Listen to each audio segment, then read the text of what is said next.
Well, we've just heard a wonderful group of presentations on efforts at multiple federal agencies to make EHRs more useful, user-friendly, and effective. I'm Robert Carlson, a medical oncologist and CEO at NCCN, and I'll be moderating this morning's panel.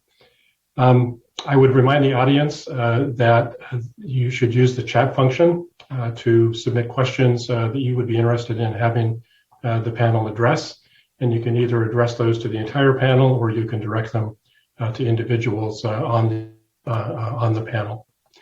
Those of you who were with us yesterday at the end of the day, session 4, the panel was asked, what would you do to change the world if you were king? And I would add, or queen.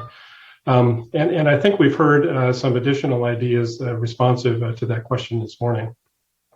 While we're waiting for questions from the audience, I'd like to start with, given the multiple parts of the federal government working on solving the challenges in the use of the EHRs, sometimes the same problem, sometimes different problems, how are or can these efforts across these multiple different federal agencies be coordinated? And I'd like to pitch that initially to Dr. Sim. Thank you so much for the question. It's an excellent question. I've been working through the COVID response now in under 2 administrations, and it's very interesting because I agree with you that a lot of the challenges are actually not unique per se to the administration, and even not unique to an agency. Your question is. Your question is a great one. I think we've been trying to solve that for a while. Like I mentioned in my briefing, the Office of Science and Technology Policy is uniquely poised to try to do that, to really get that collaboration and coordination across the federal sector. And actually, one of the initiatives we're looking at, especially for the public health infrastructure, but clearly very relevant here, is to coordinate not only across the federal sector, but then between the federal agencies and the local, state, tribal, and territorial, or the stilts. So I think there are some sensitivities around really balancing the federal authorities with the stilt authorities.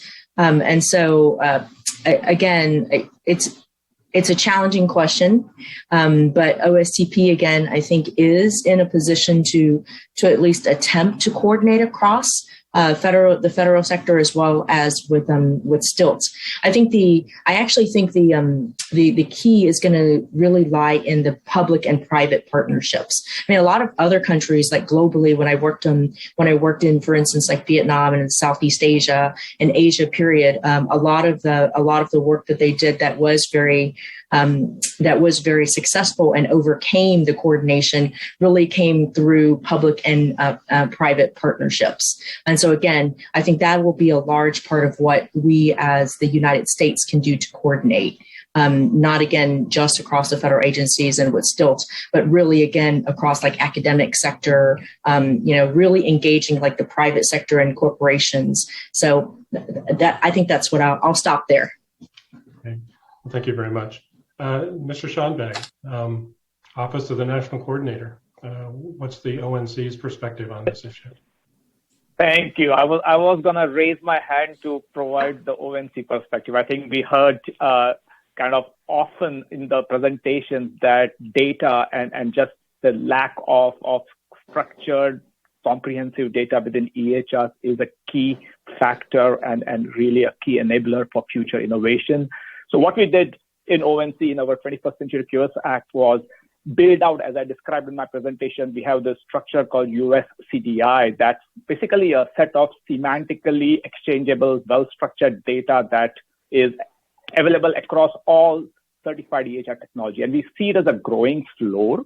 And one of the things we have done is we made a public, transparent process by which agencies, we work very closely with CDC, CMS, all federal agencies, and all industry to get feedback from industry to identify how that data element should be growing over the years. And again, it's a sub-regulatory process. So as new versions of US CDI get published, there is expectation from industry that EHR technologies will support it. So, for example, last year, July, we have a July to July cycle. Last year, in the July cycle, we published our next version of USCDI, which had a lot of social determinants of health-related data elements, which EHR technologies are building out and enabling. So again, we see data standardization as a growing floor, and we are very excited working with agencies, with industry, and we again use this as an opportunity to again request industry, everybody to build out and provide us the input. We have a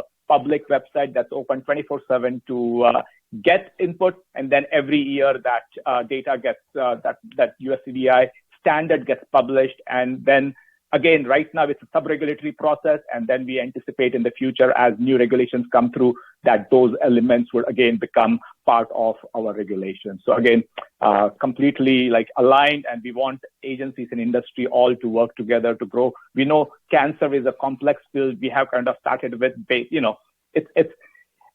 we started with simpler, more common requirements, but we see it as a growing requirement in the industry. Thank you. Thank you. Anyone else want to weigh in on this issue? Question? Yeah, I'll put my hand up, Bob. It's Lisa Richardson from CDC. I just wanted to add to that I think it's, in my mind, with the work we do with our cancer registries and the other work we do, it really is a push-pull, right? I think there's a lot from the ONC, from Congress, from the White House to sort of, force us to do it. But there's also the push from the bottom for us to work together. And, we have projects that we've done with every single group that's on the call today, that presented today. So I really think it is about how do we get outside of our own heads and our own data and sort of see where we can work together. For instance, HL7 fire, we decided a couple of years at CDC before that became the standard, looking at all the other choices, that was the way to go. So we committed a couple of years before it was the standard. And again, you got to take risks. You got to go, hope we get this right. If we don't get it right, let's start over and try again. But there's a lot of push-pull here, and sometimes you just have to force the issue. Thanks. Thank you. Okay. Dr. Penberthy, related question. I think Dr. Richardson has segued us into this question nicely. We've heard about the need for structured data, interoperability standards, standardized formats for patient-reported outcomes, and so forth. So all of us agree we need those. Why don't we have them already? Should the federal government be more proactive in the government-private partnership? Maybe that partnership needs to be a little less equal. Not sure what the solution is. Dr. Penberthy. So I think it's a huge challenge to try to get structured data out of the EHRs. I think people are interested in doing that, but it's expensive. So for example, Lisa Richardson talked about getting the CAP structured protocol. Well, we get real-time feeds from over 400 pathology labs across the U.S. in the SEER program. None of those are structured data. And in part because the CAP protocol, the extraction of the data from their laboratory information systems is not in that structured format. So there are real challenges there. And it costs an inordinate amount of money for healthcare systems to install new AHRs, which would allow for that. So it's very expensive. One of the things that I think is really important, and to give you another example, is CMS led the way in terms of getting structured and consistent billing records. And as you know, the billing is consistent across all insurers, including Medicare, as well as all private insurers, now the commercial entities. And so that structured data can be very, very useful. And there may be an opportunity for CMS, and I was really happy to hear about Laura's talk, for CMS to start to really put a little bit of additional pressure on these commercial entities to develop structured information to send both for public health reporting and also for data exchange. And it's difficult to get EHR vendors to do that. We've worked a lot with Epic in various installations. And as you all know, if you've seen an Epic installation, you've seen an Epic installation. So there's a lot of variation across the different vendors. we are working on a new project that is looking at extracting data from the EHR data warehouse rather than from the live EHR. There is a bit more structure, as I understand it, better mapping from for the EHR data warehouses. And in fact, that's been done successfully for acute lymphocytic leukemia in 5 large healthcare pediatric hospitals to extract structured data from that back-end EHR. And so we're working now to be able to expand that to other pediatric oncology cases, as well as potentially for adults. So I think it's an iterative, incremental approach that needs to be done. But we need to figure out a way to do this more consistently across multiple EHRs, not just onesies and twosies for healthcare systems. I don't know if that answered your question, but those are just my thoughts. It definitely helps. Dr. Klutz, your take on this issue?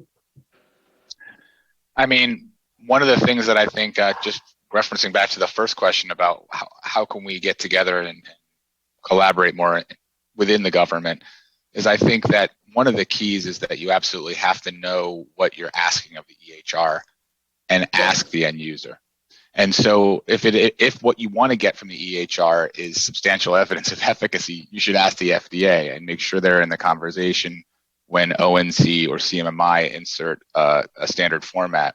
And increasingly, we're reaching out to try to be part of that conversation, because we do believe that evidence is generated in a very expensive and clunky way outside of our standard randomized clinical trial. And even as you saw from Neil Maripol's slides, even if you want to use EHR in a clinical trial, there's still so much efficiency that we could get if we just had a little bit more standardization to port data into our clinical trial data sets. So, I think there is a huge opportunity for intergovernmental discussion. And, we have the folks that will provide clarity about what the data needs are, like FDA. We have the people that have incentives, CMMI. We have the people that drive the standards with ONC. And we have CDC and NCI and others who use the data to make decisions. So I think we have all the players. We just have to maybe speak to each other as often as we can. So we have a question that, first of all, starts with a compliment to ONC for what they have accomplished with the EHR in clinical use. But there's also a follow-up to that, and that is that a lot of clinicians who interact with EHRs on an ongoing basis, and that's most clinicians these days, can pretty readily identify a number of areas where both quality and safety could be improved by modifying the use of an interaction of the EHR. So does ONC have a plan to look more at the clinician's experience with the EHR to facilitate that, as opposed to worry about interoperability with other computer systems, although they may be interrelated in some ways? Sure, thank you. And again, as you said, they are interrelated. Again, there is a balance with safety and usability when it comes to figuring out what point it's really a focus of the appropriate vendor workflows, the complexities of doing that. I know ONC in the past did publish a report on safety and usability of EHR technology, and there were a lot of, again, it was based on public feedback. We got a lot of great feedback on both the need for having some kind of area of focus, and we are definitely looking forward to figuring out what's the right balance between ONC's regulatory needs, interest, and at the same time making sure that safety, quality, again, very critical in ensuring the value that EHRs provide. It doesn't just become a workflow that's a burden. I think what we heard we have heard consistently is that docs find the process much more burdensome than adding value. And we work very closely with CMS to, again, streamline some of the burdensome activities around documentations, and E&M codes were kind of streamlined, just again to make sure that the EHR and the technologies are really supportive of the function and the value that it's supposed to provide. And again, they go hand in hand, because technology as a capability, we consider ourselves as a service organization. So certification is helpful only if there are programs that are complementary, such as the ones that CMS talked about with CMMI models that really take and leverage those capabilities so that they are mutually beneficial. But again, just to close that thought, yes, we are interested. We are actively thinking about ways by which we can focus on safety and quality in a sub-regulatory manner to the most extent we are able to do. Thank you. Thank you. So one of the things that has occurred in the last couple of years in the United States is we have really been forced is not the right word, but compelled to approach issues around social determinants of health. And, clinicians, I think, have a difficult time identifying important social determinants of health, often from the electronic health record. Are there efforts to develop vocabularies, algorithms, or systems to assist clinicians interacting with an electronic health record to identify who may be at risk, based upon multiple different types of social determinants of health? Any comments about that? Yeah, this is Lisa. I'll start. I think someone made this comment before. What is it we're trying to get out of the health record? Because currently, I don't think it's in there. So I think that the health record somehow has to be modified. Maybe. Do you put something extra, some other way to collect that information? But I don't believe it's in there. And we had a really nice workshop. Can't remember when it was. It was pre-pandemic with Robert Wynn led that on how to get social determinants of health information into the health record. So the person who asked the question may want to go look at that. But I don't believe that information is captured currently. Now, we've been trying to do some things at CDC, like we've done a couple of projects where we're looking at how could you get non-traditional kinds of data into the health record, occupations, some other things, I think into the cancer registry, but then where you get that, it's not in the health record consistently. So I think it has to go back to the beginning. What are we trying to get out of the record? And the other thing too, is it wasn't created for research. Again, what was the purpose of the health record? Is for people to get paid, basically, is what I think. And then we started using it for quality and then, other things. But I think the issue is way bigger than it's not in there. So it's hard to get it out. So I think we have to go figure out how to get it in there. That's how I'm looking at it at CDC.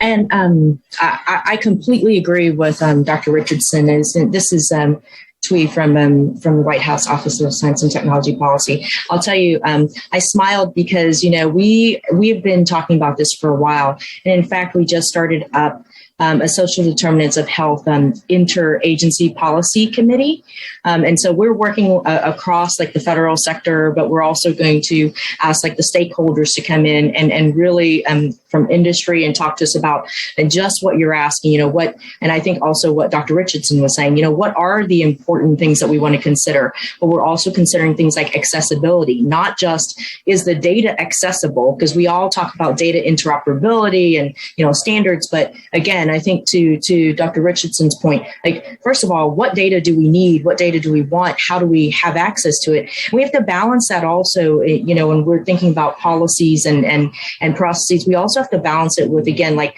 what we think about in terms of like the patient's bill of rights, right? Or really, being cautious with I think communication and trust, because there are some challenges across that in terms of, patients giving you that information. It's not just about, having the data and pulling it from the EHR, but creating an environment and a safe environment where patients feel comfortable and safe to give you that data in order to input it into the system and have it. And we have to really be able to provide not only the form and the platform, but also the trust that comes with it to say, we are going to leverage this data in a way that benefits you and not use it for any other reason, right? And I think that's where we have to, again, be very careful and cautious and mindful that it's not just data. Sometimes we get caught in, especially when we talk about data, we just think data, numbers, numbers or just information. But we forget that all that data and all the numbers and information,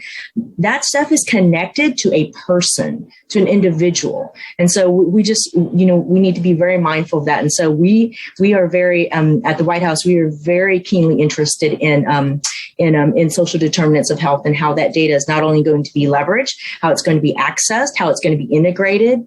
How do we again create an environment that's collaborative, brings that information in, gives us the access, but also again makes the end user or the stakeholders and the patients comfortable, the individuals comfortable that they're being used for, again, their benefit, and whether it's quality, safety, or really just the quality of life, not just health and clinical quality.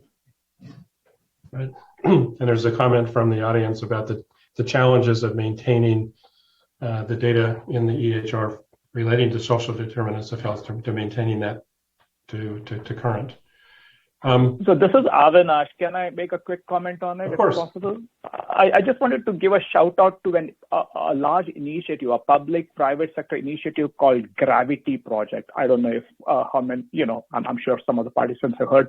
They're doing a lot of great work in both identifying workflows and then making sure that there is, again, stakeholders are at the table identifying the various components, such as, those are really important for social determinants of health. So again, that's again a bottom-up approach that's got all the key players in, that is now moving towards some of the standards organizations such as Health Level 7, including and building out into standards. And again, at ONC, we are kind of both supporting the work, but also we are also doing some innovative grants to community health centers and networks to figure out how those play out in real life. So again, things like that are helpful. Again, we work very closely with Office of Science Technology Policy team to help amplify some of the work that is happening and also shine a light on some of the successes. So again, just wanted to encourage folks to take a look at those initiatives. Thank you. Great. So a question for Dr. Strawbridge.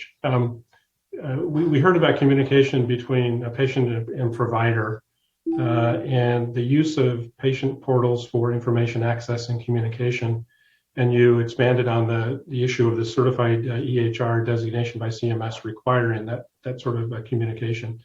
From your perspective or CMS perspective, are the current physician-patient communications systems successful?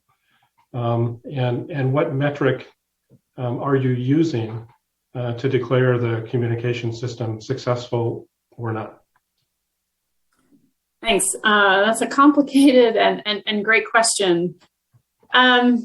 So, we are trying to set up through the alternative payment models that we are testing at CMMI opportunities, especially in our voluntary models, where a wide range of, in this case specifically, oncology practices can come to the table and work with us to find ways to improve the way that they do care. And then we have payment incentives that help drive that improvement. I think what we have tried to do since CMMI was formed 10 years ago, and particularly with the current administration, is really put the patient at the center of how care should happen. And so the physician and patient communication is really central to that. And we've put a lot of emphasis in the oncology care model in improving that communication. So for example, we have a requirement based on a previous Institute of Medicine report that there be care planning that occurs with each patient, and that care plan be shared with the patient, covering a wide range of topics. And it's really been something that we found as we have implemented that model over the last 5.5 years was not easy and required culture change on the part of the physician and adaptations of workflows and adjustments to the EHR to capture the various parts of the care plan. But we've heard anecdotally over and over and over again from our participants that it's improved the way that they've been able to communicate with patients. So I think one of the keys really is we've tried to think about, I really appreciate a lot of the different comments that have been made this morning, including, I think it was Lynn was talking about the the need for incremental change. And we have such a heterogeneity of capabilities currently, from the variety of EHRs, and the comment was maybe, you've seen one epic variation, you've seen one epic variation. So it's not only the EHRs that vary, it's the oncology practices themselves in terms of their setting and their size and their capabilities, the support staff that they have to do all the burdensome data entry that we've been hearing about. And so when we've been designing our models and thinking about how to test them, we're really trying to find ways to drive folks toward that future state that many people have been describing, but also recognize that people are starting at a variety of different places. So one of the things that we require our participants to do in the oncology care model, for example, in addition, is to use data for quality improvement. And so that's trying to get at the point that some others have been making around, not only are you capturing the data, but then you're doing something with that data. And so maybe that's improving the individual patient care that's occurring, for one specific patient, or maybe as a broader effort that you're doing across the clinicians at your practice to implement change more broadly. So to get back to your original question, I think, we are certainly trying to facilitate and improve physician-patient communication through the ways that we structure our models and try to both set up requirements and also incentives to have better communication there. And I think it is hard to, the second part of your question was about metrics. I don't know that there are any good metrics there for capturing how well that communication occurs. We've been talking a lot amongst our team about shared decision making, and if there are good ways to measure that, the Cancer CAP survey, for example, has a domain around shared decision making and the extent to which the patient is involved in the decisions around the treatment plan. So, I think we continue to explore that example as well as others in terms of how well our models have been able to accomplish, improvements in that communication, and then more broadly, what impacts we're having. Thank you. Dr. Richardson. You're on mute. Just want to make the comment that incrementalism is fine and good. But I think while we're doing the incrementalism, we need to think a little bit more deeply about how to cut the head off the snake and start from scratch.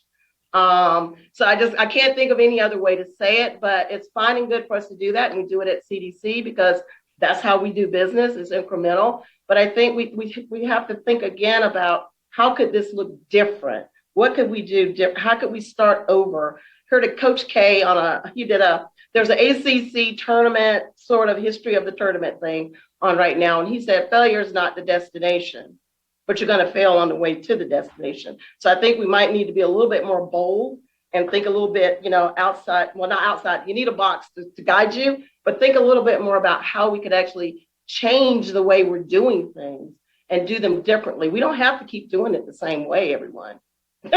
It may be hard to convince people we don't have to keep doing it the same way, but we don't have to keep doing it the same way. So don't unmute yourself yet, Lisa, because I want a follow-up question relating to that. So you oversee screening programs for safety net settings. How do the provider patient portals work or not work? Are there special challenges within the safety net setting in terms of patients' access or utilization or understanding of the system, the communication system, but also the information?